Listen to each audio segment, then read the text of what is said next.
favor, gostaria que o senhor se apresentasse um pouquinho, falasse um pouquinho do seu currículo e das suas experiências dentro dessa área. Muito obrigada. Boa noite a todos. Então, eu sou professor aqui da faculdade, né? Iniciei fazem 2 anos aqui, a minha formação também é aqui.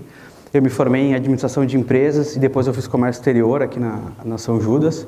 E depois de um tempinho afastado da faculdade, acabei voltando aqui como professor. Trabalho na área de estratégia aqui, né, muito na área de estratégia, com desenvolvimento de Balance Scorecard, que é uma ferramenta voltada à gestão estratégica, que a gente não vai conseguir falar hoje, mas talvez uma outra oportunidade a gente possa voltar a trabalhar essa parte de BSC também, que é muito bacana. E a partir daí, então, eu comecei a perceber dentro de funções como consultorias, funções como palestras, as próprias aulas, né? A questão do entendimento de como o cérebro aprende, né? Então, por que isso? Porque, na verdade, a gente ensina para o cérebro, né? Por mais que a gente tenha lá nossos 6 sentidos, né? Que a gente vai... na verdade são 6 sentidos, a gente tem maneira de dizer que são 5 sentidos, mas são 6 sentidos, a gente ensina para o cérebro, né? Então como o cérebro absorve a informação, e a partir de uma perspectiva desse tipo, eu comecei a perceber que existem campos que já estão começando com esse tipo de comunicação, né? Que chama-se a própria comunicação cerebral, que a gente diz. Então é como se fosse uma evolução aí na comunicação, né? Que a gente, em marketing, a gente chama de neuromarketing, em direito a gente chama de neurolaw ou neurodireito, né? Que nos Estados Unidos já tem bastante trabalho em cima disso. Existem coaches, neurocoachings, existe trabalho sobre neuroliderança, existe trabalho sobre neurogestão, existe trabalhos... enfim, vários, neurofilosofia, neuroética, é tudo voltado na área neuro. Então a gente vê hoje muitos tipos de trabalhos voltados para a área neuro, mas vai saber assim, o que é esse neuro, né? Então tem muita gente trabalhando o neuro sem conhecer o cérebro, né? Então é muito fácil falar, não, eu trabalho com neurocoaching, eu trabalho com... Esses dias eu vi neuropilates. Porra, tem até neuropilates, como é que deve funcionar isso? Mas enfim, né? É legal, é uma área bacana, é uma área interessante, é uma área com um universo absurdo para se trabalhar, mas inevitavelmente tem-se que se conhecer o neuro, né? E aí o bicho começa a pegar, porque a coisa começa a ficar um pouco mais complexa, tá? Para começar a parte mais complexa da coisa... o que a gente entende que é cérebro, por exemplo, não é cérebro. Aí o pessoal me diz, como assim, professor? Sim, o que a gente entende como cérebro não é cérebro. Tá? Então, para a gente começar devagarinho, entendendo um pouco isso, claro que, por exemplo, se a gente fosse dar uma aula de anatomia aqui, a gente teria... pelo menos um semestre inteiro para trabalhar anatomia, né? Claro que aqui a gente vai dar uma resumida macro em cima desse assunto, mas, por exemplo, assim, ó, essa parte aqui que chama-se córtex, isso é o cérebro, na verdade, tá? Aqui embaixo, nessa partezinha aqui, a gente tem uma coisa chamada tronco encefálico. Isso não é cérebro, isso é tronco encefálico. E aqui atrás, deixa eu voltar aqui. E aqui atrás a gente tem outra peça chamada cerebelo. Isso também não é cérebro. Então, isso tudo aqui chama-se encéfalo, que a gente costuma falar cérebro. Tá? E para nós vai ser cérebro, porque independente do nome, o que interessa são algumas partes disso. Tá? Mas, por exemplo, todo o nosso poder de decisão, todas as nossas decisões, os nossos processamentos sensoriais, eles trabalham na parte do córtex. E é isso que a gente tem que saber nesse primeiro momento. Tá? Então a gente vai estar trabalhando com 2 áreas específicas do cérebro, que a gente vai ver daqui a pouquinho, que seria o cérebro límbico e o córtex cerebral. Tá? Essa parte aqui de baixo, por exemplo, o tronco encefálico e o cerebelo, são 2 partes automatizadas, que isso a gente vai ver que é uma herança aí partiu aí da criação do cérebro, que tem uma idade em torno de 550 milhões de anos. Tá? Então a última parte que surgiu para nós, Homo sapiens, foi a parte do córtex cerebral, que é essa parte aqui. Então, essa parte aqui é o que nos diferencia da maioria dos outros animais, certo? E é nessa parte que a gente tem que conseguir trabalhar, ou seja, quanto mais informação a gente conseguir passar para que essa parte aqui processe, maior será o entendimento e o poder de decisão de cada pessoa. Então, se eu passar poucas informações, vocês vão ter pouco a decidir. Se eu passar muitas informações, vocês vão ter mais base para a decisão. É mais ou menos assim que a coisa vai funcionando, certo? Este conjunto de 3 cérebros, na verdade, que é um conceito desenvolvido pelo Paul MacLean, em 1970, por aí, que talvez vocês já até devem ter ouvido falar sobre esses 3 cérebros, que chama-se cérebro trino. Já ouviram falar em cérebro trino? Não? O cérebro trino é o seguinte, o Paul MacLean, lá em 1970, ele descobriu que a gente tem 3 camadas cerebrais, tá? Uma camada, que é a primeira camada, que foi construída aproximadamente 550 milhões de anos atrás, que chama-se cérebro reptiliano. Já ouviram falar em cérebro reptiliano? Não? Reptiliano, pelo próprio nome diz, tá? Ele nasceu com os répteis. Então foi a primeira parte do cérebro que foi começando a ser desenvolvida quando lá o réptil começou a sair da água para querer se movimentar na terra. Então esse é o chamado cérebro reptiliano. O que muito pessoal de neuromarketing fala é que a gente cria campanhas para conversar com o cérebro reptiliano. E o que não é verdade, tá? Então o que eu quero dizer é o seguinte, tem muita gente falando em neuromarketing, tem muita gente falando em neuro alguma coisa, mas não consegue entender as questões mais fundamentais do cérebro. O que a gente está conversando e como a gente está conversando. Tá? Imagina a gente conversar com o cérebro reptiliano. Esse cérebro reptiliano ele não tem poder de decidir nada. Ele é praticamente o tronco encefálico e o nosso cerebelo. Isso é o cérebro reptiliano. Qual é a função disso? A função é extremamente sobrevivência. Tá? Ele controla batimentos cardíacos, ele controla a digestão, ele controla a libido, né? O sexo, a questão de sobrevivência, ele controla piscar de olhos. Né? Então são coisas que, por exemplo, assim, o cara diz, eu não estou feliz com essa minha vida aqui, eu vou me matar. Aí ele fecha o nariz assim. Você acha que ele conseguiria? Não conseguiria. Nem se quisesse, pessoal.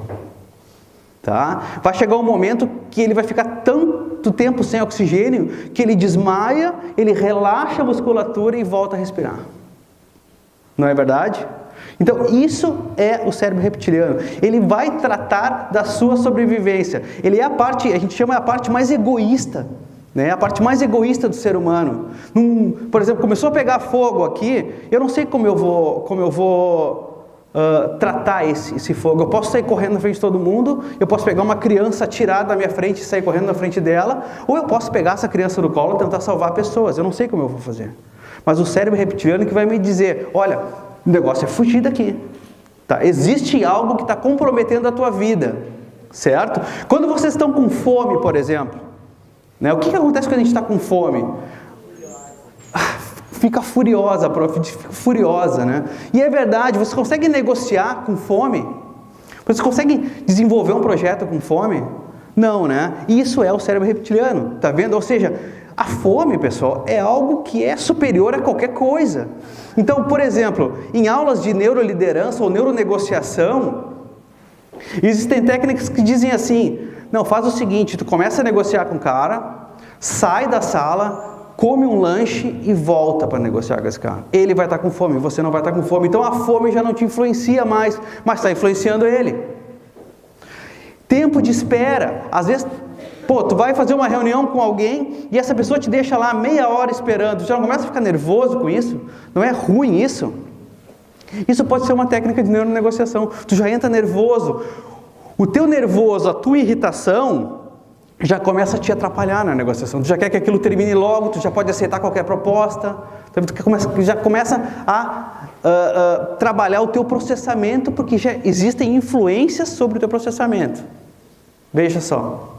Né? A outra parte, que é essa parte aqui mais do meio, aqui, do miolo do cérebro, né? Até trouxe meu cérebro junto aqui, agora eu ando com o meu cérebro. Né? O pessoal diz que né? Eu tenho 2 cérebros, agora qualquer coisa, eu tenho um aqui que eu mandei vir, né? Depois eu mostro ele para vocês. Mas essa parte aqui chama-se sistema límbico. O que é o sistema límbico? O sistema límbico, ele é de origem mamífera, ou seja, nos primeiros mamíferos, então, começamos a trabalhar o sistema límbico.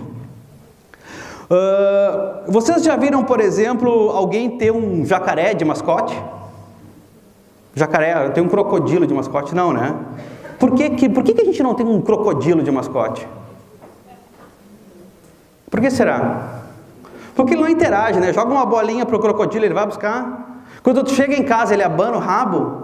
Não, é um bicho sem graça, fica ali parado, não é verdade? E agora, um cachorrinho, não é legal? Pô, o cachorrinho é querido. Tu olha, ele tem expressão facial. Você consegue enxergar no seu cachorro se ele está feliz, se ele está triste, não é verdade? Se você fica muito tempo fora, ele sente a sua falta. Isso é o que, pessoal? Isso é emoção.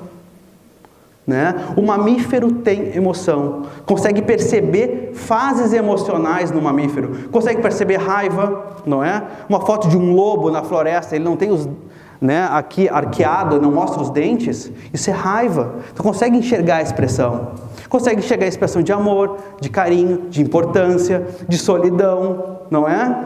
Quer dizer, a emoção ela está ligada ao cérebro límbico, que é o segundo cérebro, que tem aproximadamente 200 milhões de anos. 200 milhões de anos, certo?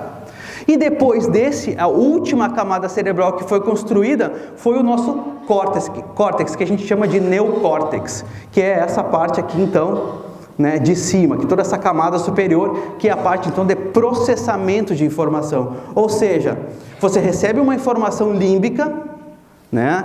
Causa uma determinada emoção, a gente leva todas essas informações ao córtex, processa isso para tomar uma decisão.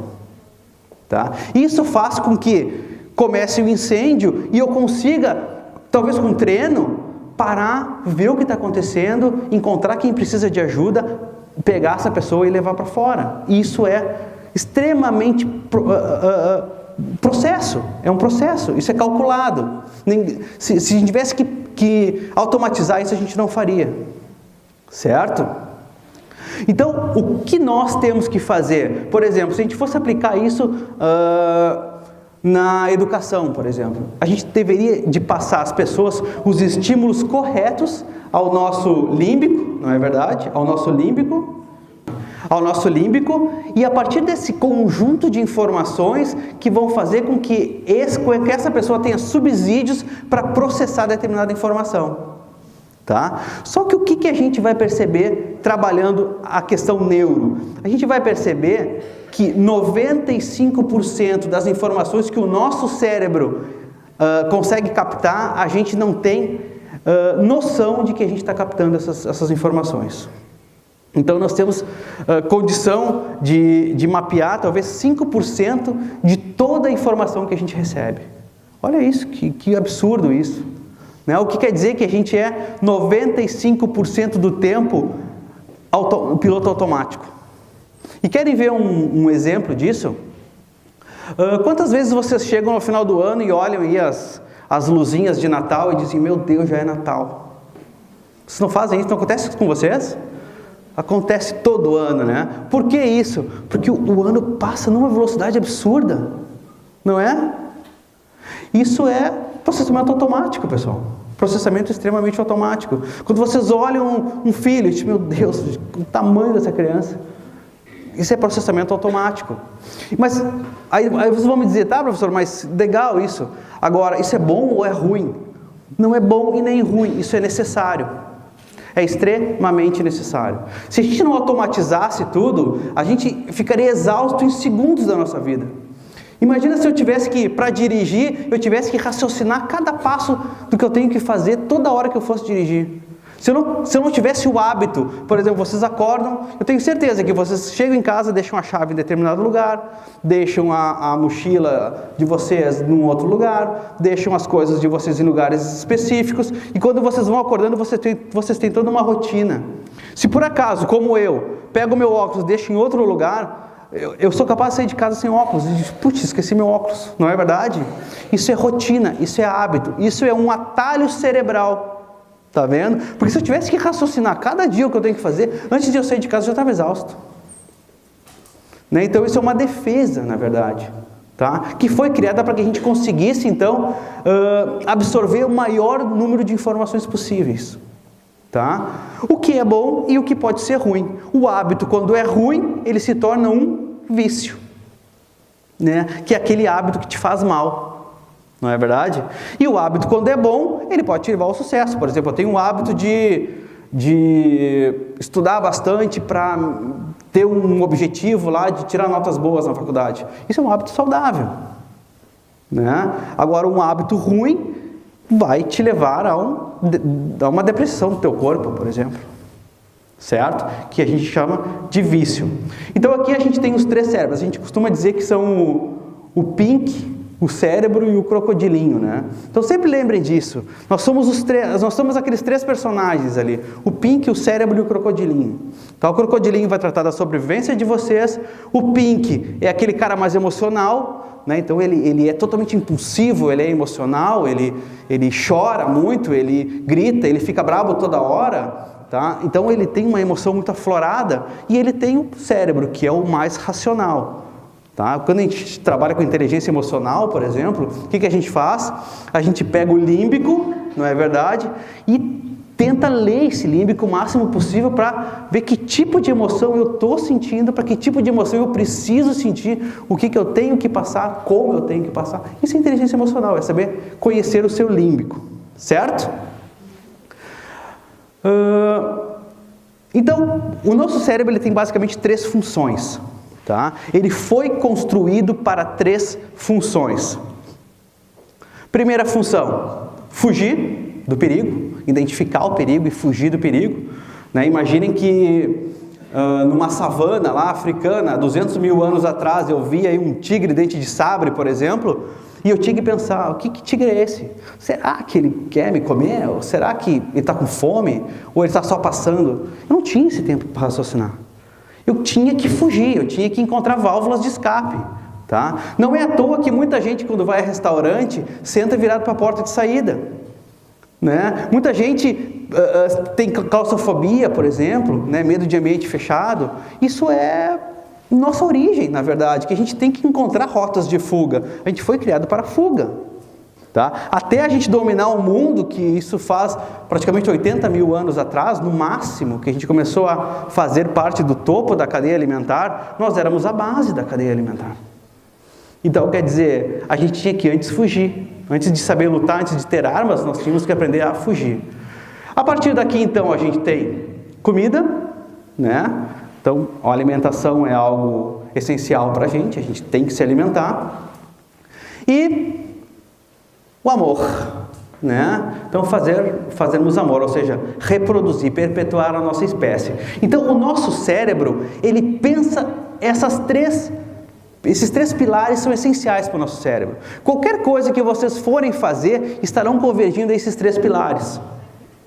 Tá? Então, por exemplo, se eu estudo mais, se eu quero aparecer mais, se eu quero ter um sucesso maior na minha vida, é para quê, pessoal? É para que eu consiga comer bem, é para que eu consiga ter uma casa protegida, é para que eu consiga ter uma boa esposa, um bom marido, para que eu consiga bons filhos. Né? Esses dias eu li um estudo muito interessante que dizia, até um artigo da Academia de Medicina dos Estados Unidos, que dizia por que as mulheres têm muita curva. Né? Na verdade, a fêmea humana é a única fêmea que tem curvas. Vocês nunca viram uma cachorrinha gostosona? Né? Uma pata gostosona não existe, né? A mulher é o único humano que tem curvas, não é verdade?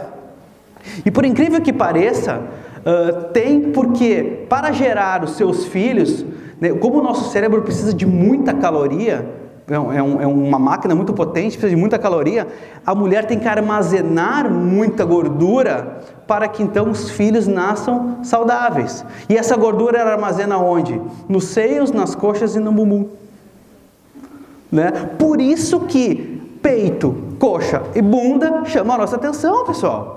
Porque isso é mamífero, isso é origem límbica, completamente, isso faz parte do homem, né? Por isso que tem tanta gente que se preocupa mais com o corpo externo do que interno, porque antigamente um cara muito inteligente não passava dos 20 anos de idade na pré-história, né?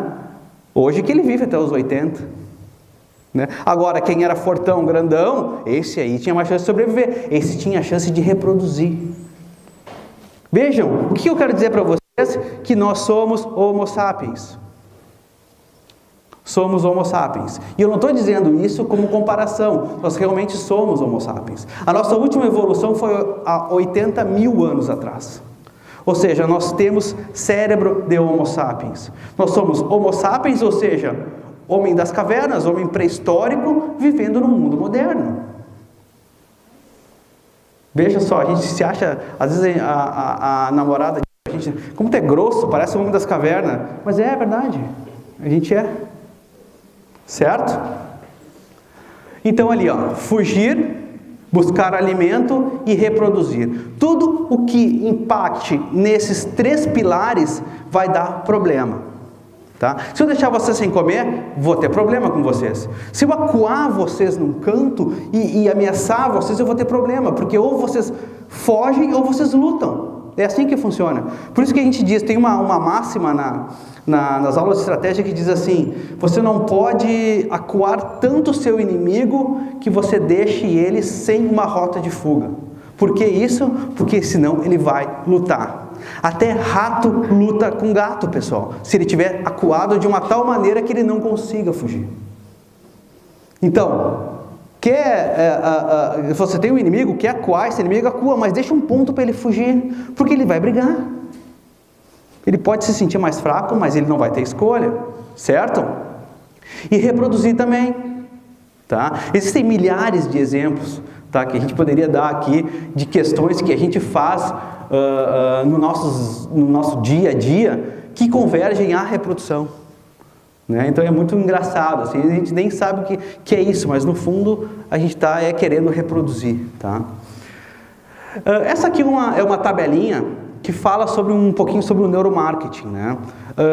Por que eu construí essa tabela? Porque esse esquema ele é tão importante que ele vai chegar a um ponto da vida de vocês que não vai mais existir direito, não vai mais existir administração, não vai mais existir pedagogia, não vai mais existir economia, vai existir um conjunto de ciências que convergem em algum ponto, né? Essa é a premissa de um doutorado, por exemplo. O que é um doutorado? É você conseguir extrapolar um ponto de fuga. Então eu venho estudando lá, o meu trabalho de conclusão vai ser sobre satisfação de cliente. Legal, satisfação do cliente tu pode direcionar totalmente aí para administração de empresas. Mas o teu doutorado, ele vai ter que ser algo muito maior que isso. Tu vai ter que trabalhar o porquê que esse cliente está satisfeito com alguma coisa, ou o que faz com que os requisitos converjam. Percebe que começa a misturar coisas aí no meio? Ou seja, eu vou depender de uma outra ciência, que é o nosso caso. A gente daqui a pouco está aprendendo neurociência para tentar explicar um comportamento. Aí o cara diz, mas minha linha não é medicina. Então, vamos estudar, né, gente? Porque está começando a ser. Para vocês terem uma ideia, a gente só conseguiu descobrir que nós temos 86 bilhões de neurônios por causa da física. A gente só conseguiu descobrir porque o nosso cérebro tem tantas dobras por causa da física. Foi a física que nos trouxe essa resposta. Então, quer dizer, o que a física tem a ver com medicina? Mas chega num ponto que as ciências se convergem. Então, nós não estamos mais sozinhos no mundo, né? A gente tem convergências de ciências. Então, vocês podem ver aqui, ó, por exemplo, neurociência, o marketing e a psicologia convertem ao neuromarketing. Tá vendo? Então, o neuromarketing é um conjunto já de ciências. A partir daqui, a gente tem, então, o estudo cerebral, partes específicas do cérebro, a gente tem a mente, vinda da psicologia, a gente tem técnicas de persuasão, a gente tem estratégia, né? Não adianta nada a gente ter uma boa ideia se a gente não tem uma estratégia para pôr essa ideia em ação, e a gente tem então uma convergência ao consumo, por exemplo. Então como é que eu vou fazer aquele cara comprar, não é? Não sei se vocês já foram, por exemplo, em algum local, algum supermercado ou padaria, alguma coisa do tipo, que tinha alguma musiquinha de fundo tocando. Eventualmente a gente tem, né? Os nossos supermercados maiores, shoppings, né? Tem muita musiquinha de fundo tocando. Essa música de fundo, ela tem um porquê de existir. Tá? Talvez a pessoa que colocou aquela música não esteja ciente do que ela está fazendo. Mas, por exemplo, se a música tem uma batida mais rápida do que a batida do nosso coração, que é a batida, vamos dizer assim, que é a linha de base das batidas, nossa, é a primeira batida que a gente escuta, é o coração da mãe, é o nosso próprio coração. Se essa batida é mais rápida que a batida do nosso coração, nós tendemos a ficar menos tempo em determinado lugar. Se ela é mais devagar que a nossa batida do coração, a gente tende a ficar mais tempo. Então, se um restaurante quer que vocês gastem mais, ela bota uma música mais clássica, uma música mais lenta, uma música mais romântica. Se ela quer que você coma rápido e dê lugar para o próximo, ela vai ter uma batida mais rápida. E por mais que a gente pense que não, isso está entrando como um requisito de influência de decisão. Inconsciente, totalmente inconsciente. Existem pesquisas que dizem que mostraram que, por exemplo, uma musiquinha alemã num supermercado vendia mais cerveja. Música francesa vendia mais vinho. Aí iam perguntar para as pessoas, por que tu comprou vinho? Não sei, me deu uma vontade de tomar vinho. Percebe que é totalmente inconsciente? Então são influências inconscientes que fazem com que isso entre nos requisitos de decisão. Talvez a gente não vai decidir exatamente por isso, mas que eles influem na nossa decisão, eles influem. Tá? O que mais? Aqui mais ou menos um esquema de como funciona então as nossas decisões, né? Esse aqui é o professor Gerald Zaltman, de Harvard, ele que descobriu, né, que aproximadamente 95% de nossas decisões são inconscientes. Tá? Não que a gente não saiba decidir, não é isso, mas é que o nível de influência, os fatores que nos influenciam as nossas decisões são inconscientes. Tá? Para vocês terem uma ideia, o olfato é um dos principais sentidos nossos. A gente sente cheiro a todo momento. A gente sente o cheiro de feromônio, pessoal. Ou seja, se eu me interesso por uma mulher, se eu me interesso por alguém, muito provavelmente eu senti o cheiro dessa pessoa que me agradou. Né? Muitas mulheres reconhecem os homens pelo cheiro. Né? O seu nenê, quando vocês vão numa loja de roupa, por exemplo, vocês não pegam uma toalha, alguma coisa e botam no rosto? Tem mulher que faz isso, né? Tem umas que não, mas as pessoas botam assim, para sentir se aquilo está macio, se está cheiroso, não é? Quando vão comprar amaciante de roupa, vocês não abrem e sentem um cheiro. Por quê? Porque o cheiro faz parte da mulher. Ela tem que sentir o cheiro, ela tem que botar no rosto. Né? Por mais que vocês tenham um termômetro mais avançado do mundo, vocês fazem o quê? Bota o termômetro no filho, depois pega o filho e bota no rosto. Não é verdade? Pessoal, isso é totalmente pré-histórico. Mas é assim que a gente funciona. Né? A mulher, ela foi feita para isso, ela tem uma sensibilidade maior por isso, exatamente porque isso fez com que ela preservasse a sua espécie. Por que o homem não faz? Porque ele tem a pele mais grossa. Por que ele tem uma pele mais grossa? Porque ele tinha que caçar. E quando ele caçava, ele corria no meio do mato. E se ele tivesse uma pele fina como a da mulher, ele se rasgava todo. Tá certo? Então, tudo tem uma explicação biológica e de sobrevivência. Nós somos animais que raciocinam. Certo?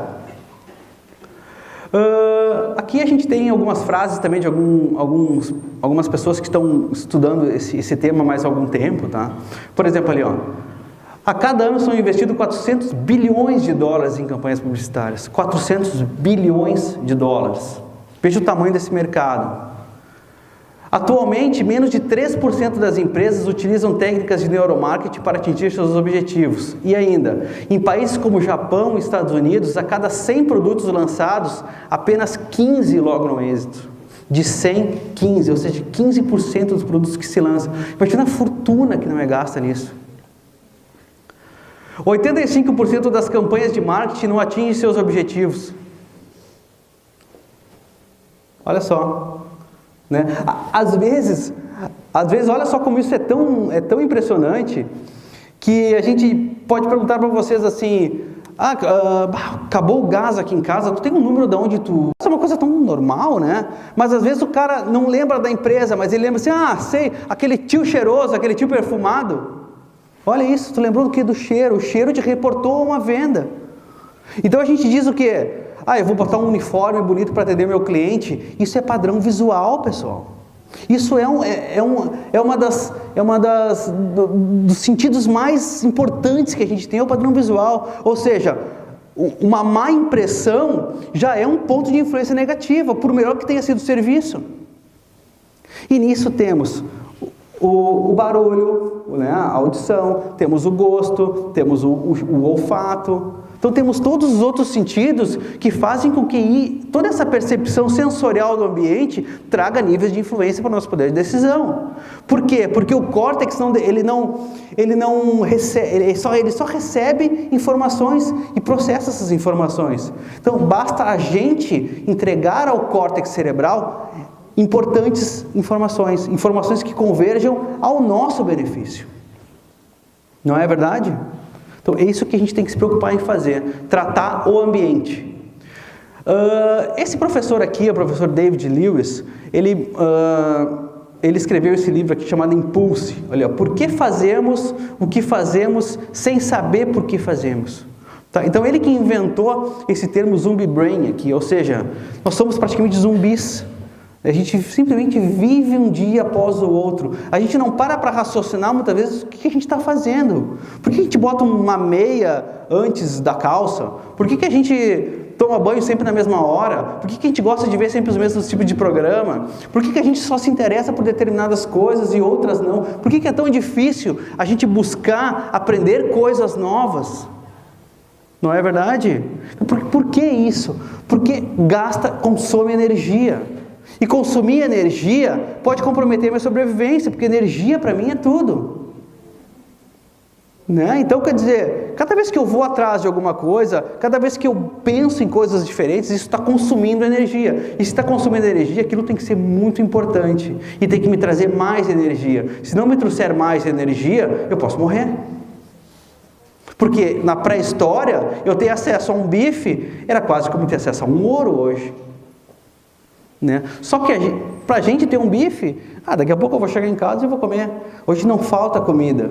Agora, na pré-história, pessoal, meu Deus do céu, um pouquinho de energia era o máximo que a gente poderia ter em aquele cara que tinha um búfalo lá morto, meu Deus, aquele cara era o rei da vila. Tá? Então, algumas coisas importantes. Por exemplo, aqui, o nosso cérebro reage a observar alguns logotipos. Então, quando vocês enxergam alguns logotipos, o teu cérebro já te traz conexões neurais pré-estabelecidas, né? Ali, quando nos sentimos mais sociáveis, como temos um copo de bebida na mão, por exemplo, que a gente bota um copinho aqui, já me sinto melhor, não é? Quando eu estou ali com a mão no bolso, parado num canto, numa festa, é complicado, mas eu pego um copo, parece que eu já tenho um companheiro, não é verdade? Então, tudo isso é psicológico. Tá? Então, a gente tem que conseguir entender o porquê que essas coisas acontecem para a gente estimular certas coisas e para a gente desligar certas coisas. Certo? Percepção multissensorial. Isso aqui é um assunto bem legal também. Se eu perguntar para vocês, o que vocês estão vendo aqui? Pecinhas de Lego? Todo mundo vê pecinhas de Lego? Todo mundo vê? Será que só eu que estou vendo diferente? Dominó. Alguém vai ver alguma coisa diferente? Não? E aqui o que vocês enxergam? Mona Lisa. Por que a professora enxergou a Mona Lisa?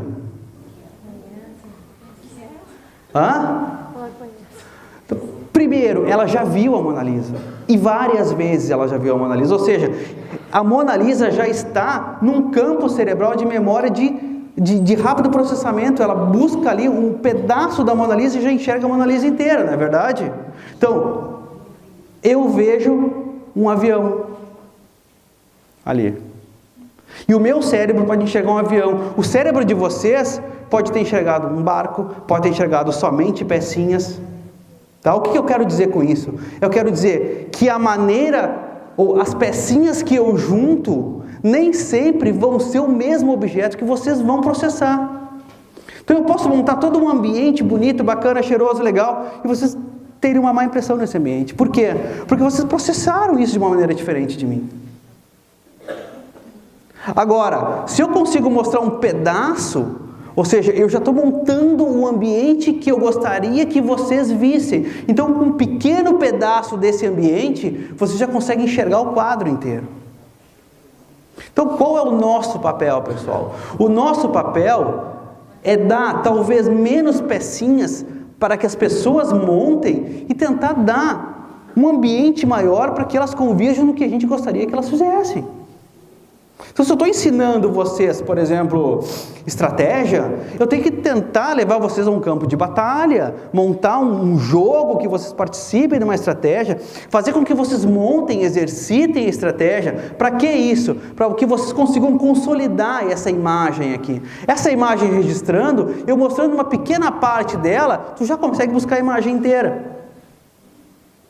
Agora, se eu te der um bando de pecinhas, talvez vocês não consigam montar algo tão complexo, né? É o que a gente faz quando a gente chega numa loja. Quase sempre quando a gente chega numa loja, a gente quase sempre já sabe o que quer comprar. Por quê? Porque a gente já sabe a Mona Lisa que a gente está buscando. Então, uma pista dela já me leva onde eu quero. Agora, se eu deixar o cliente lá escolher, provavelmente ele não vai levar o avião, ele vai levar alguma outra coisa, porque a percepção sensorial dele está sendo construída da maneira como ele entende. Tá? Então, eu entendendo como a gente constrói isso, provavelmente a gente vai convergir, então, em alguma coisa que a gente gostaria que ele fosse. Tá? Aqui, ó, relevância da informação tátil. A informação tátil, o tato, é somente um dos 5 sentidos. Eu trouxe ele aqui para mostrar para vocês. Olha quantos produtos já tem, quantas coisas já tem que envolvem somente a percepção tátil. O celular evoluiu, uma jaqueta, uma roupa feminina. Olha essa latinha de Coca-Cola aqui, ó, tátil, para a gente conseguir sentir o relevo. Os quadros já, ó, da Vinci aqui. Então a gente é muito tátil, né? A gente tem mais sensores de percepção, de pressão na mão do que qualquer parte do corpo. Então tudo a gente vai querer botar a mão. O próprio comércio eletrônico demorou bastante tempo para se consolidar, porque a gente precisava tocar no objeto, né? Então eu vou comprar um livro, era difícil eu comprar alguma coisa pela internet, e mesmo que eu saiba como é esse livro, eu não estava tocando nele. Né? Ali a mulher ali escolhendo uma roupa, ou ela tem que sentir, ali, ó, ela tem que sentir o bebê, ela tem que botar na boca, né? A criança, quando ela está aprendendo, como é que ela aprende? Ela não bota tudo na boca, ela aprende pelo tato, pessoal. Aquele tato ajuda a construir os modelos mentais que ela precisa, tá? Então o tato é um dos grandes sensores que a gente tem, né? Dos grandes modelos sensoriais que a gente tem. Temos mais 4 aí para trabalhar, certo? Comida, ó, o bichinho de pelúcia, certo? Então isso tudo são informações táteis. Então dá uma olhadinha no produto que a gente está vendendo, dá uma olhadinha no que a gente está construindo. Será que a gente leva em consideração a parte tátil disso? Né? Mas o meu negócio é um serviço. Tudo bem, mas em algum momento o cara vai apertar tua mão, não pode estar suja, não pode estar... Isso tudo é tátil, certo? Aqui tem algumas aplicações do neuromarketing, para vocês terem uma ideia. Eu até trouxe um livro aqui do Martin Lindstrom. O que ele nos diz? Trouxe aqui 3 exemplos para vocês. Por exemplo, o cheiro de carro novo que acompanha os modelos recém-adquiridos vem de um aerosol que é aplicado no momento que o veículo deixa a fábrica. Então é um aerosol que deixa cheiro de carro novo. Isso aí tem até vídeos na internet que mostram os caras fabricando lá e aplicando nos bancos e tal. Então, aquele cheirinho de carro novo, aquele cheirinho é aerosol que serve para olfato, é um dos requisitos. A crocância dos cereais Kellogg's foi desenvolvida em laboratório de som. Quando é que a gente vai adivinhar que aquela crocância, o cara desenvolveu isso num laboratório de som e foi lá para a fábrica e disse, está vendo essa crocância aqui? O meu produto tem que ter essa crocância. Empresas que fazem carro, empresas automobilísticas, elas trabalham na percepção do barulho das portas dos carros. Quando tu fecha uma porta, tem carro com características únicas de som de batida de porta. Aí tu vai dizer assim, mas o cara não vai reconhecer um carro pela batida da porta. Não, mas esse conjunto sensorial já está ali. Ele está marcando aquilo como um requisito sensorial de tomada de decisão, certo? Muitos adolescentes reconhecem um par de jeans, esse aqui é Abercrombie Fitch, não pela modelagem, mas pelo cheiro. Olha isso. Né? Aí vocês vão me dizer, tá, mas como é que então conseguiram descobrir isso aqui se isso é inconsciente? Não é? Como é que os caras vão descobrir uma coisa que é inconsciente? Então a gente vai ver daqui a pouquinho como é que isso é feito. Algumas dicas aí de neuromarketing, ó. Por exemplo, deixa o eu de lado. O que é deixa o eu de lado? Parem de focar no produto de vocês, no que vocês têm a oferecer, no que aquilo ali custou para vocês. Por exemplo, um enxaguante bucal que é refrescante e tem gosto de menta. Todo enxaguante bucal é refrescante e tem gosto de menta. Você tem que focar na solução que isso vai proporcionar a alguém. Qualquer tipo de projeto que vocês tenham, eles têm que fornecer a alguém algum tipo de solução. E solução o quê? Que dê a essa pessoa mais proteção, que dê a essa pessoa uma oportunidade de ter uma vida melhor, que dê a essa pessoa que proporcione a essa pessoa seja mais competitiva, que tenha uma vida de sucesso. Isso garante sobrevivência. Por isso que a gente diz que a gente está conversando então com o nosso cérebro límbico, não é? Por quê? Porque essas são questões límbicas de sobrevivência, né? Então, aí o cara diz, vai conversar com o cérebro reptiliano. Não, a gente está proporcionando a essas pessoas as soluções de sobrevivência. E isso é importante para todo mundo. Para que vocês estão estudando aqui hoje? Não é para ter uma vida melhor? É para ter uma vida melhor. Ninguém diz aqui, não sei, eu vim parar aqui. Não.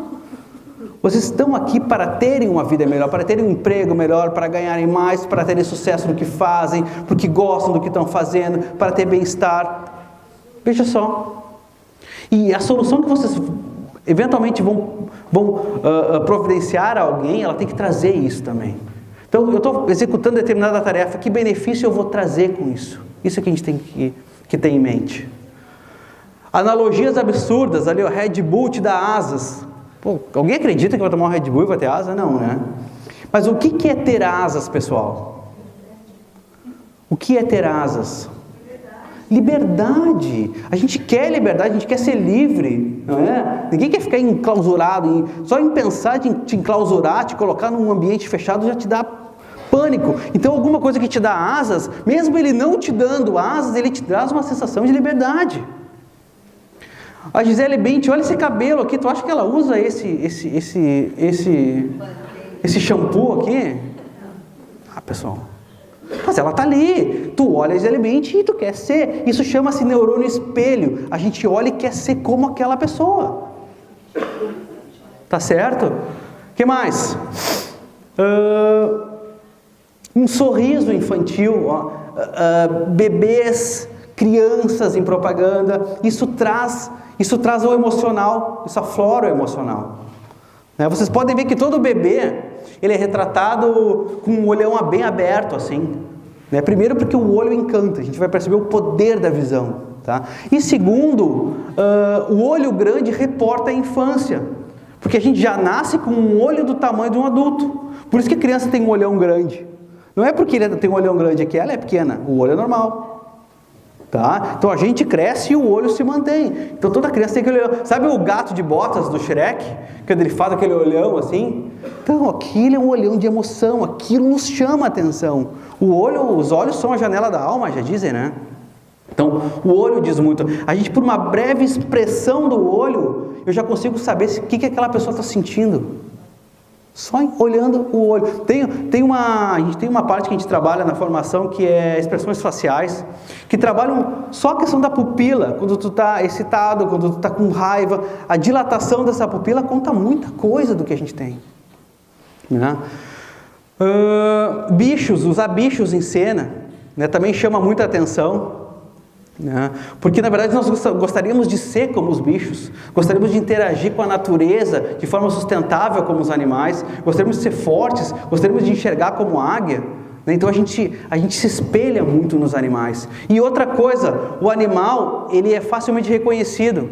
Então eu olho esse logotipo aqui, eu logo vejo ali que isso ali é um frango. Eu olho ali, eu vejo que isso aqui é um urso. Então eu já consigo relacionar as coisas. Isso entra na minha mente de uma forma muito, muito mais fácil. Tá? Então, por isso que a gente usa animais em mascotes. Né? Qual é a empresa que não tem um mascote? Né? Qual é a marca grande que não tem um mascote? E quase sempre são animaizinhos, né? Por que isso? Porque lá eu tenho uma empresa que faz chuteira ou que faz sapato de corrida, eu vou ter uma chitá, alguma coisa assim, um animal veloz, né? Que representa, a gente consegue associar. Oi?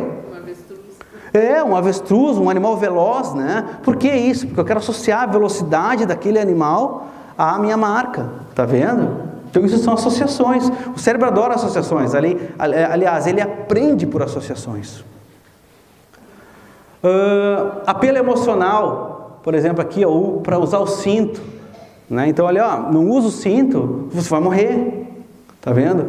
Que, como seria uma tourada se o touro fosse o toureiro? Né? Ou seja, isso chama-se apelo emocional. Existe um conceito chamado marketing de guerrilha, que trabalha muito isso também, muito apelo emocional. Então são campanhas com baixo custo, mas que elas trazem um apelo emocional muito forte. Tá? A gente vê isso bastante assim. Então talvez agora vocês consigam reconhecer melhor isso. Mas o apelo emocional, por que o apelo emocional? Porque a emoção grava, a emoção registra. Se eu perguntar para vocês, o que vocês fizeram na quarta-feira passada, talvez vocês não lembrem. Mas se eu perguntar, onde é que vocês estavam ano passado, ou esse ano, no dia do aniversário de vocês, vocês vão lembrar, certamente. Se eu perguntar para o pessoal mais velho, onde é que eles estavam no dia 11 de setembro, quando caiu as Torres Gêmeas, quem é que não lembra onde estava, o pessoal que estava fazendo? Porque por isso é um apelo emocional muito forte. Tanto o bom quanto, por exemplo, onde é que foi o casamento de vocês? Um momento muito bom, vocês vão lembrar exatamente onde foi, como foi, passo a passo, não é verdade? Se eu perguntar para um convidado que estava lá no dia, talvez ele não lembre tantos detalhes quanto a gente lembra. Mas como o apelo emocional para a gente, o apelo emocional bom foi tão forte, a gente lembra os detalhes desse dia. Agora, ao contrário também, se eu perguntar onde é que vocês estavam quando faleceu um parente muito querido, próximo de vocês, vocês vão lembrar, eu estava fazendo tal coisa. Né? Então quer dizer, tanto os momentos bons quanto os ruins são fortemente lembrados. Tá? E isso também é uma estratégia cerebral para que vocês consigam registrar o que é importante. O que é importante vocês vão gravar. Até mesmo um bom professor de vocês. Poxa, lembra de um bom professor, vocês vão lembrar provavelmente de alguém que vocês passaram na disciplina, obviamente, tá? E que vocês aprenderam coisas importantes. Ninguém vai lembrar de um cara que não ensinou nada para vocês, né? Por mais que às vezes a culpa possa ser do aluno, eu dei a matéria, o cara não aprendeu. Não interessa, pessoal, não interessa. Tá? Interessa é o que vocês tiveram sucesso. A gente grava o sucesso. Rodar na disciplina é fracasso. Então vocês não querem lembrar, vocês querem esquecer. Tá? Então façam com que as pessoas tenham sucesso e assim serão lembrados. Esse é o nosso papel. Esse aqui é um equipamento chamado eye tracking. Tá? Agora a gente vai começar a descobrir como é que a gente consegue descobrir todas aquelas informações lá que são totalmente inconscientes a nós e que as pessoas conseguem mapear isso. Esse equipamento, que é um dos diversos equipamentos que tem de medição de neuroestímulos, tá? Chama-se eye tracking. O eye tracking é esse óculos aqui, que tem uma câmera e ele monitora a nossa pupila, onde a gente está olhando. Tá? E é mais ou menos assim, onde tem os pontos mais vermelhos são os pontos que a gente se concentra mais na visão, quando a gente está olhando alguma coisa. Então assim, não existe a possibilidade de eu enganar o eye tracking. Tá? Por exemplo, se eu estou conversando com vocês desse lado e alguma coisa se movimenta ali, o que eu vou fazer? Eu vou fazer assim, eu olho rapidinho e já volto aqui, eu vi não é nada, volto aqui. Mas o meu olho viu. Por que ele viu? Porque ele segue movimento. Nós, como predadores, seguimos movimento. Por isso nós temos os dois olhos na frente. Papagaio tem um olho do lado. O predador tem o olho na frente. O predador se guia pelo movimento. Então qualquer movimento, ele vai lá e dá uma olhadinha. O símbolo da Fox, quando vocês estão vendo um jogo de futebol e não fica brilhando no cantinho da tela, por que ele dá uma brilhadinha de vez em quando? Para vocês irem lá e Fox, Fox, Fox, Fox. Então vocês enxergam o logotipo da Fox 100 vezes por dia. Você diz, tá, mas isso não influi. Influi, vocês vão lembrar da Fox para sempre. Um simples movimento, um simples clique. Tá vendo? A gente tem aqui outros tipos de neurofeedbacks, né? O próprio sensor de mentira, sabe aquele sensor de mentira que a gente vê nos filmes? Isso é um neurofeedback. O que mede sensor de mentira? Mede suor das mãos, né? Mede pressão arterial. Então, quando eu começo a ficar nervoso, por exemplo, eu pergunto alguma coisa e que eu vou mentir sobre aquilo, a minha pressão arterial começa a aumentar, eu começo a suar nas mãos, eu começo a reagir, minha pupila aumenta. Então isso são sinais corporais totalmente inconscientes a nós. A gente não tem como dominar isso, tá? Aí eu digo para vocês, legal, mas um agente bem treinado consegue dominar isso. Uma yoga, quem faz yoga, por exemplo, consegue dominar o seu batimento cardíaco, consegue dominar, né? Consegue se reharmonizar, não é verdade? Então eu vou dizer, mas então o equipamento de detector de mentira não funciona. Talvez não funcione tão bem assim. Agora, se eu colocar esse equipamento aqui em vocês, que mede ondas cerebrais, ou seja, aonde o seu cérebro está ativando, não tem como eu mentir. Não tem como eu mentir. Até tem como eu mentir, mas eu penso na verdade, aí a informação vem para essa área aqui da frente do meu cérebro, no córtex cerebral aqui, e depois ela navega por outro lado. Ou seja, eu penso na verdade para poder mentir. Olha só, eu estimulo a verdade e te dou outra resposta. Ou seja, eu tenho que pensar no que aconteceu, trazer para o pré-frontal, processar isso, criar uma realidade paralela para poder contar uma outra história. Então não tem como eu mentir. Então quando eu vejo uma marca, por exemplo, meu cérebro já reage. Se o meu cérebro reage, é porque essa marca mexeu comigo. Eu lembrei de alguma coisa. E isso é tão verdade que as propagandas de cigarro que tem ali atrás, ali, aquelas pessoas morrendo, sabe, mutiladas e pá, isso funciona muito, sabe para quem? Para quem não fuma. Porque quem não fuma, olha aquilo e diz, meu Deus, que horror, eu nunca vou passar por uma situação dessa.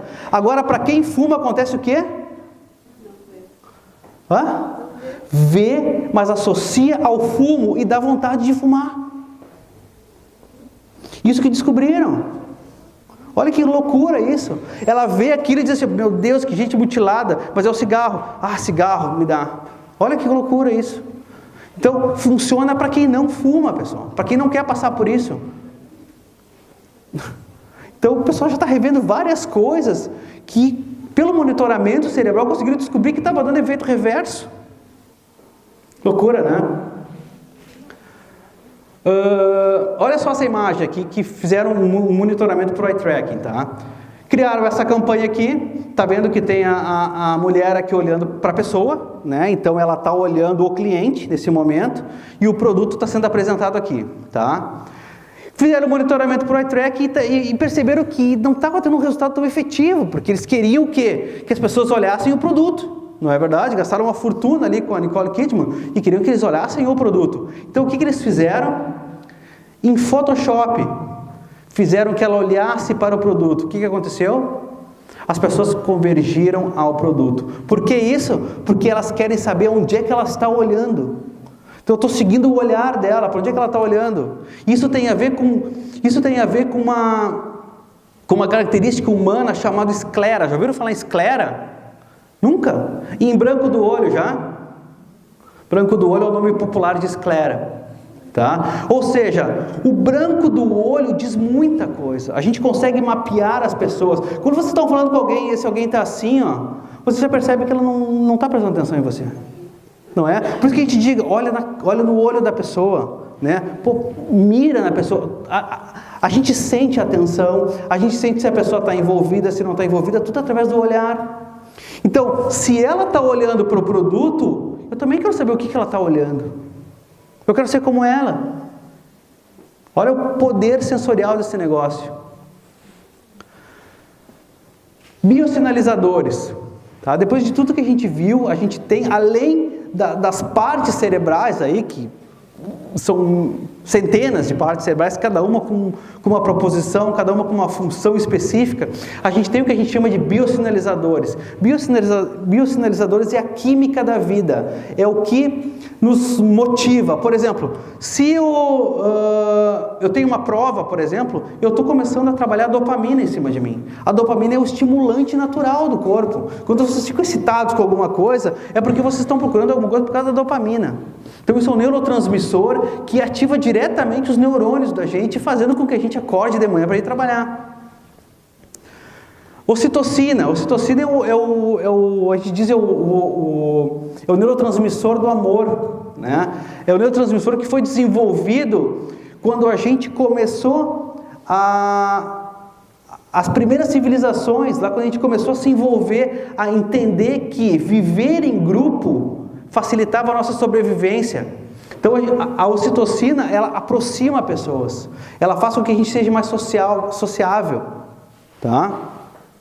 Endorfina. A endorfina é quando a gente ri muito, quando a gente está se divertindo, a gente está liberando a endorfina, que é aquele prazer momentâneo. Dá um prazer assim, daqui a pouco a gente parece que descansa, né? Isso é endorfina. Né? A gente, cosquinha, criança pede cosquinha, não é verdade? Por que criança pede tanto cosquinha? Uma coisa horrível. Por quê? Porque libera endorfina. Né? Gargalhada libera endorfina. Por que a gente gosta mais de assistir um filme, uma comédia às vezes, do que um drama triste? Porque o drama triste libera hormônios da depressão, e um filme de comédia libera endorfina. O que é muito melhor? Melhor a endorfina. De problema a gente já está cheio, não é verdade? Adrenalina. O que é adrenalina? A adrenalina vocês conhecem, né? É o neurotransmissor da montanha-russa.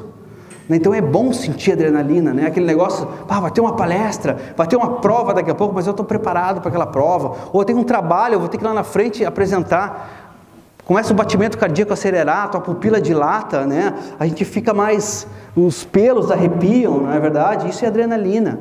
E daqui a pouco, passou aquele momento, a gente entra numa estabilidade de novo. A adrenalina está se descompensando e o corpo está se reharmonizando de novo. Então qualquer desafio vai estimular a adrenalina. Tá? Então a gente conhecer isso e conhecer o que ativa determinados biosinalizadores pode ser muito importante para a gente. Né? Daqui a pouco eu tenho uma aula lá com 100 pessoas, 99 pessoas estão dormindo. Tem alguma coisa errada, eu acho. Eu acho que eu estou estimulando biosinalizadores errados. Né? Ou quais biosinalizadores eu quero estimular, então eu tenho que montar um cenário para que eles se ativem. Eu quero que as pessoas saiam daqui com uma boa impressão. Que tipo de informação eu tenho que passar? Como eu tenho que passar essa informação para vocês, para que vocês tenham esse tipo de informação? Né? Então isso tudo a gente tem a aprender aí com a questão da neurociência, com a questão do neuromarketing, né? Psicologia da persuasão. Né? Agora faltam aí poucas lâminas. Conceito de bando, pessoal. Tá? O que seria o conceito de bando? Vocês podem ver ali um bando de elefantes, um bando de chimpanzés ali, né? Então o que é o bando? O bando é o que protege o mamífero. Né? Então a gente gosta de andar em bando, ou seja, quando as pessoas começam a convergir tudo para o mesmo ambiente, se eu disser para vocês assim, olha, quando sair aqui todo mundo toma um pouquinho daquela água ali que é importante para a saúde de vocês. O pessoal, será que é importante? Mas daqui a pouco um toma, outro toma, outro toma. Pô, se todo mundo tomou, eu vou tomar também. Então a gente acaba fazendo coisas absurdamente inconscientes por causa do bando. Se o bando faz, deve ser bom. Porque quem sou eu para decidir alguma coisa diferente do que todo mundo está decidindo? Não é verdade? E isso é bom e é ruim. Ao mesmo tempo que garantiu a nossa sobrevivência, faz com que a gente não pense fora da caixinha.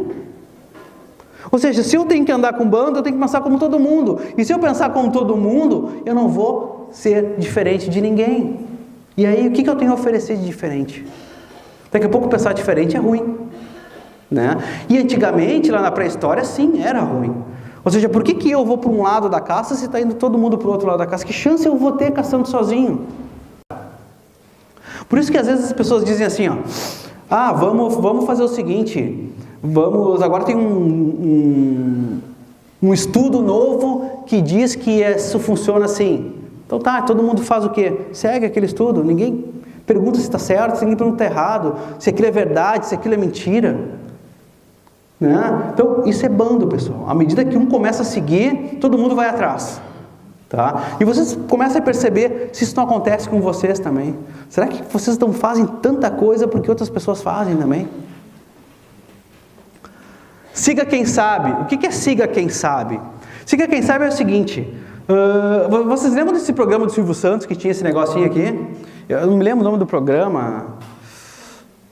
Não sei se alguém lembrar aí, me fala. Mas tinha 3 casinhas atrás, lembram? E aí ele fazia uma pergunta absurda, do tipo... qual o sinal de radiação emitido por Júpiter? Mas ninguém sabia. E começava a musiquinha, né? Lá, lá, lá, lá, lá, lá. E acontecia o quê? As pessoas iam para uma casinha. Acabavam indo todo mundo para uma casinha, todo mundo junto, né? E ele perguntava, você tem certeza disso? E todo mundo ficava assim, claro, ninguém tinha, né? Ninguém sabe essa resposta. Mas, e ele conversando daqui a pouco uma pessoa saía dali e ia para outra casinha, lembra? E o que começava a acontecer? Todo mundo ia atrás daquela pessoa. Por que será que isso acontece? Por que será que isso está acontecendo? Alguém consegue entender a lógica disso? Sabe qual é a lógica disso? É que se ninguém sabe, uma pessoa que saiba é o cara que está certo. Não é isso a lógica?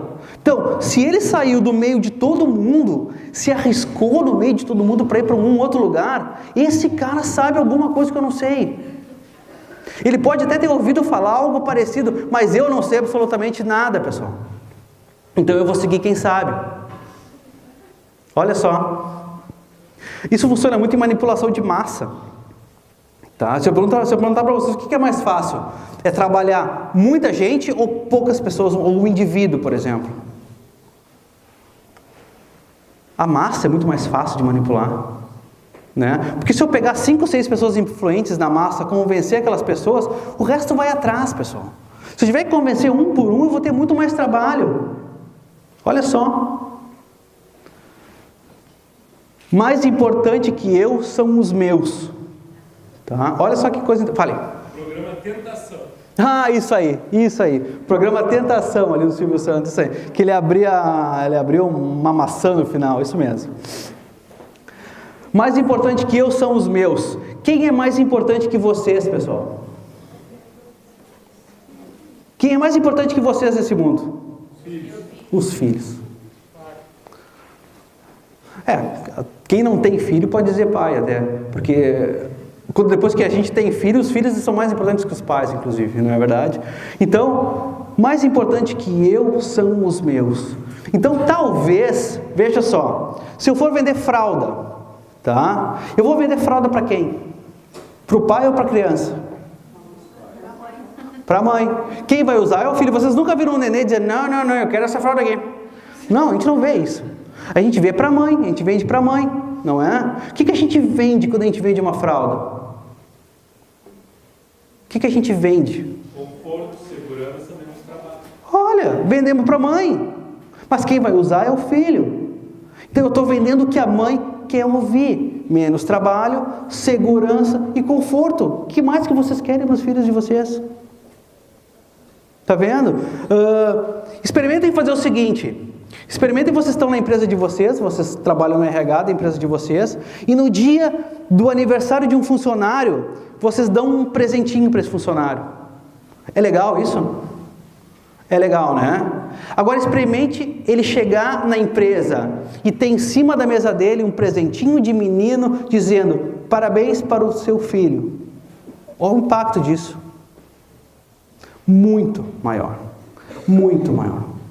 Isso é emoção, pessoal. Isso é emoção. Ou seja, conseguir entender o que é importante para essa pessoa, que às vezes é muito mais importante que ela mesma. Uma vez eu fiz um trabalho numa empresa que a gente ia na casa dos parentes filmar, tipo esse do Faustão que ele faz, sabe? E aí nós apresentamos no final do ano, né? Bah, o pessoal vai adorar, né? Ver lá os parentes. Meu Deus do céu, foi uma choradeira, pessoal. Uma choradeira. Porque o filho falando que era importante aquela pessoa estar ali trabalhando, sabia que estava ali, podia eles estarem fazendo tal coisa, e que agradecia que ele estava estudando, que ele estava podendo pagar um colégio legal. Poxa, isso é emoção, gente. Né? Então, às vezes são coisas tão simples que a gente faz, que tem um impacto gigante. Tá? E isso é sistema límbico, isso é emoção, e isso grava. A gente não vai esquecer nunca mais essa empresa, a gente não vai esquecer nunca mais quem fez essa ação, essa campanha. Não é verdade? Desmistifique o medo. O que é desmistificar o medo? Do que a gente tem medo, pessoal? Do que vocês têm medo?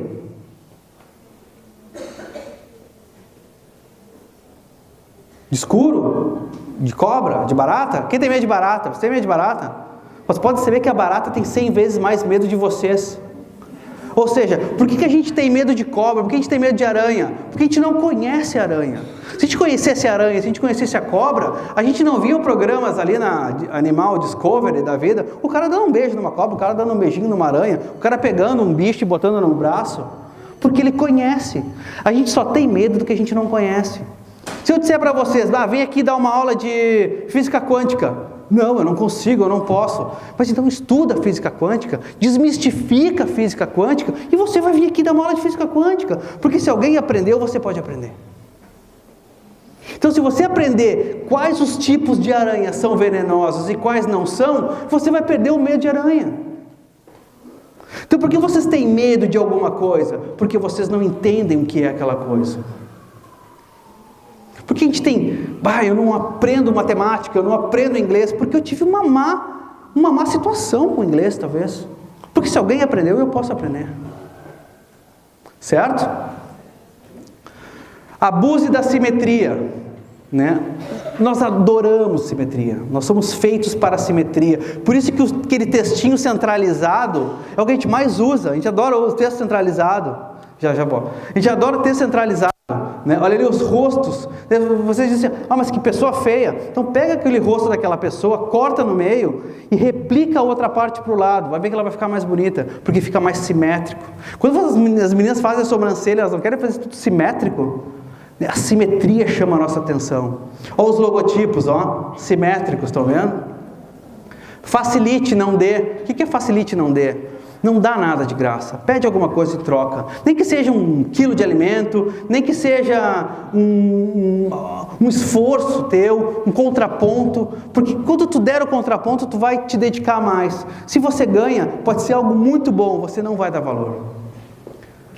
Sua mãe sabe mais. O que a sua mãe sabe mais? A cultura, pessoal.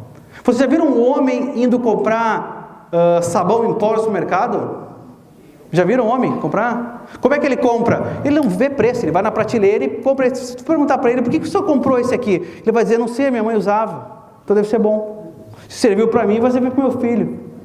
Por quê? Cultura, ele é o pai ensinando, a religião é cultural. Dificilmente alguém vai ter um time de futebol diferente do pai, né? Porque isso é cultural. Então quer dizer, se você quer afetar o filho, vicia o pai em determinado produto. Ele vai se refletir no pai, se refletir na mãe para comprar isso. Jack Welch disse, se você quiser mudar o comportamento de alguém, mude a sua percepção. Então eu quero dizer assim, você tem que ser diferente. Não, então eu tenho que fazer com que vocês percebam o mundo de forma diferente. E vocês vão mudar. Se isso está atingindo vocês negativamente, vocês vão fazer alguma coisa para mudar positivamente isso. Se vocês estão felizes com aquele mundo, vocês vão gostar daquele mundo. Steve Jobs disse o quê? Não é trabalho do consumidor saber o que ele precisa. Olha isso. Quer dizer, ele não sabe o que ele quer, pessoal. A gente tem que dizer. Se chega um investidor na casa de vocês e diz assim, olá Alexandre, eu gostaria de saber o que o senhor quer investir seu dinheiro. Pois eu não sei. Você é o cara do mercado. Tu que tem que dizer, analisando o meu perfil, o que eu gosto de fazer, que tipo de investimento eu vou fazer. Vocês são os donos do negócio. Vocês que tem que dar a solução. Se vocês venderem mal, ele cara não vai comprar mais de vocês nunca mais. Por fim, Por que a gente tem que saber isso aí, pessoal? Tá? Isso é um macro, mega blaster resumo, mas por que a gente tem que saber isso? Chama-se diferencial competitivo. Tá? Vocês conhecerem o cérebro ao qual vocês estão educando é um baita diferencial competitivo. Tá? Chega de regras, o mundo tem muita regra, a gente tem que quebrar essas regras e conhecer o que realmente atinge as pessoas. É para isso que a gente está desenvolvendo pessoas, para que elas atinjam outras pessoas.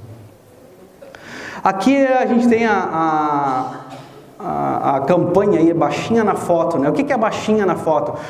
Quando você, a menina baixinha, como é que ela faz quando ela vai bater uma foto? O que ela faz? Oi?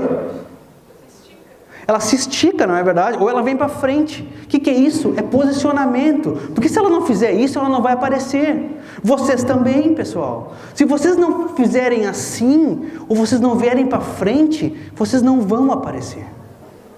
Porque vai ter alguém sempre que sabe mais, sempre que está mais despachado, sempre que quer pegar o microfone, que vem aqui para frente. Vocês podem ser assim também. Mas vocês têm que vir para frente. Querer aparecer. E para aparecer, tem que ter um diferencial, tem que dizer alguma coisa que as pessoas precisem ouvir. Certo? Legal. A partir daqui, então, eu convido todo mundo a acessar, então, o nosso site de formação, que é www.neuroexpert.com.br. Ali a gente tem 43 módulos que falam sobre isso, tem assunto para todo mundo. Tá? E também gostaria de agradecer a São Judas a oportunidade de estar aqui hoje, né? A minha casa, na verdade, sou formado aqui, dou aula aqui, mas é sempre um carinho especial poder contribuir, né? E entrem lá no site, perguntem, a gente tem uma parte dos vídeos que a gente faz só perguntas e respostas também, tem um e-mail de vocês, quem quiser receber esse material também pode mandar um e-mail para a gente, eu encaminho o material. A gente quer gravar o vídeo para depois disponibilizar, para vocês verem com mais calma depois, tá? Então, fiquem bem à vontade, mandem e-mail, entrem em contato como quiserem aí, e eu agradeço a presença de todo mundo, muito obrigado.